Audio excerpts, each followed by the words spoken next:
Internet, poder y el individuo. Ensayo político-filosófico. Introducción. Internet no es un fenómeno neutro ni una simple innovación técnica, es un acontecimiento político de primer orden y una ruptura filosófica en la historia de la humanidad. Por primera vez, el individuo dispone de un medio capaz de conectarlo, en tiempo real, con la totalidad simbólica de la especie. Este hecho altera las bases mismas del poder, de la autoridad, del conocimiento y de la organización social. La política clásica nació de la escasez, de información, de recursos, de participación.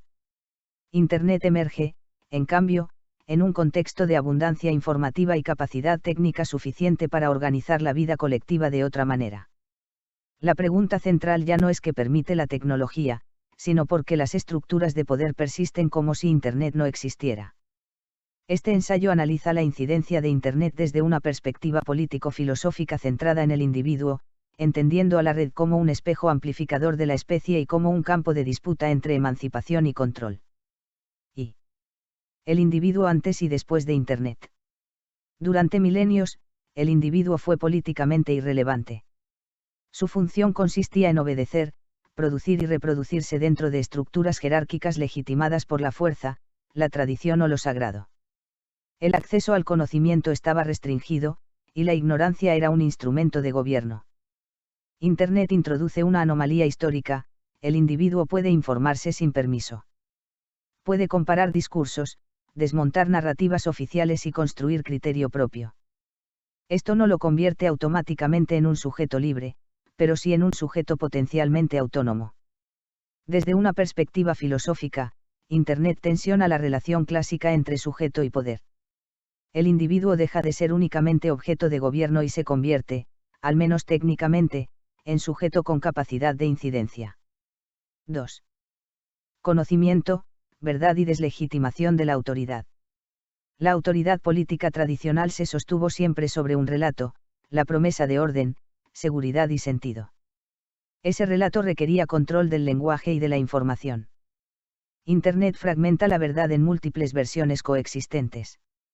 La autoridad ya no se impone, se discute. El problema contemporáneo no es la censura, sino la saturación. La verdad no desaparece, pero se diluye entre ruido, opinión y propaganda.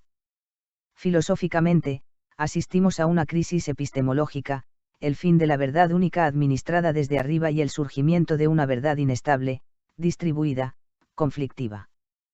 Políticamente, esto debilita al poder clásico, pero abre la puerta a nuevas formas de dominación menos visibles.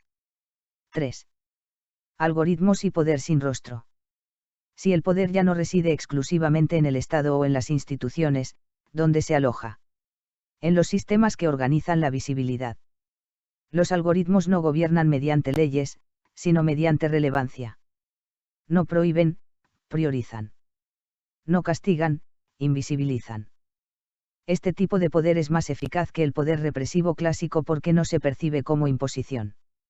Desde una lectura política, los algoritmos constituyen una nueva forma de soberanía privada. Desde una lectura filosófica, plantean un problema radical: la mediación de la experiencia humana por sistemas que no responden a valores éticos, sino a métricas de rendimiento. 4. Democracia, posibilidad técnica, bloqueo político.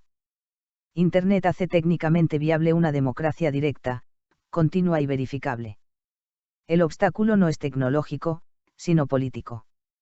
La delegación del poder sigue siendo funcional a minorías organizadas que deciden por mayorías desconectadas del proceso real de decisión.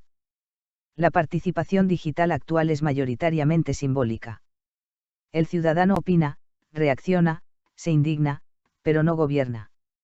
La red se utiliza como válvula de escape emocional más que como herramienta de soberanía. La pregunta filosófica es inevitable: si la voluntad colectiva puede expresarse en tiempo real, ¿qué legitimidad conserva un sistema basado en la representación diferida? V. Trabajo, producción y obediencia. La relación entre trabajo y supervivencia ha sido el principal mecanismo de disciplinamiento social. Internet, junto con la automatización, revela el carácter histórico, no natural, de esta relación. La capacidad productiva de la humanidad permite cubrir las necesidades básicas de la especie con una fracción mínima del trabajo humano. Persistir en la obligación universal de trabajar no responde a una necesidad material, sino a una lógica de control. Políticamente, el trabajo obligatorio sostiene la obediencia.